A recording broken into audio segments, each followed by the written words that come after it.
After winning the lottery, my financial advisor slid a gun across the table and whispered, "You'll need this when they come." I froze, staring at the black pistol on Oliver's mahogany desk, as if it were a live snake. My hands were still trembling from signing the claim forms for the €127 million just half an hour earlier, and now my trusted advisor of 8 years was pushing a Glock toward me over polished leather. Oliver's office suddenly felt smaller, the afternoon light streaming through his floor-to-ceiling windows casting shadows that hadn't been there before. His face was pale, beads of sweat gathering along his hairline. Then he pulled out a thick manila folder and spread photographs across his desk, pictures of my sister Elena's house, my brother Raphael's apartment, even my mother's nursing home, all taken in the last 4 hours. "Your sister contacted 3 different lenders this morning," Oliver said, his voice low. "She told them her brother had just won big and would co-sign anything. She's already borrowed €50,000 against your future generosity." He showed me loan documents with my forged signature, dated 2 days before the lottery drawing. The signature was perfect. Too perfect. Elena had been practicing. Raphael had already filed papers to become my legal guardian, claiming I was mentally incompetent due to gambling addiction. A competency hearing was scheduled for next week. Oliver opened another file with trembling hands, revealing medical records I had never seen before, psychological evaluations claiming I was delusional and incapable of managing finances. They were signed by Dr. Vargas, our family doctor since childhood. Even he was involved. And then came the worst blow. My mother's nursing home had received a call that morning from someone claiming to be me, authorizing them to release her into Elena's custody. They were moving her tomorrow.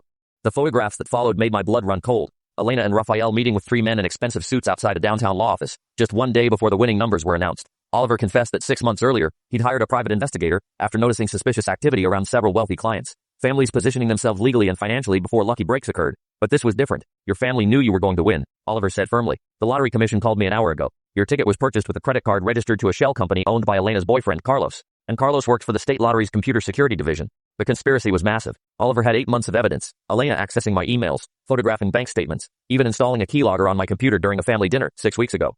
Raphael had manipulated our mother into signing power of attorney papers while she was heavily medicated. Together they built a web of guardianship filings, fake medical evaluations, and loan agreements, all to strip me of control the moment I became wealthy. And the gun? It wasn't for random criminals. It was for protection against my own family. Oliver handed me a burner phone with a single number programmed, Agent Marissa Cole of the FBI's White-Collar Crimes Unit. She explained that my case could expose a nationwide network of lottery fraud involving dozens of state employees and hundreds of rigged winnings. 3 hours later, I was in an FBI office, wired with a hidden microphone, watching agents arrest Elena, Raphael, and Carlos simultaneously. The lottery ticket was voided, but justice was the real prize. Elena received 4 years for conspiracy and fraud, Raphael about 18 months for attempted abuse of guardianship, and Carlos faced federal charges that could keep him behind bars for a decade. The gun Oliver gave me was never fired. It stayed locked away in a safe deposit box with the evidence that saved not only me, but dozens of other lottery winners. My mother was moved to a secure facility, where only I had visitation rights. 6 months later, I did win again, this time, a smaller prize of $2.3 million, but I kept it private. Oliver helped me set up an anonymous trust, and the only family member who knew was my cousin Lucia, who had cut ties with Elena and Raphael years ago. Sometimes the people who claim to love you most are the very ones who will destroy you for money.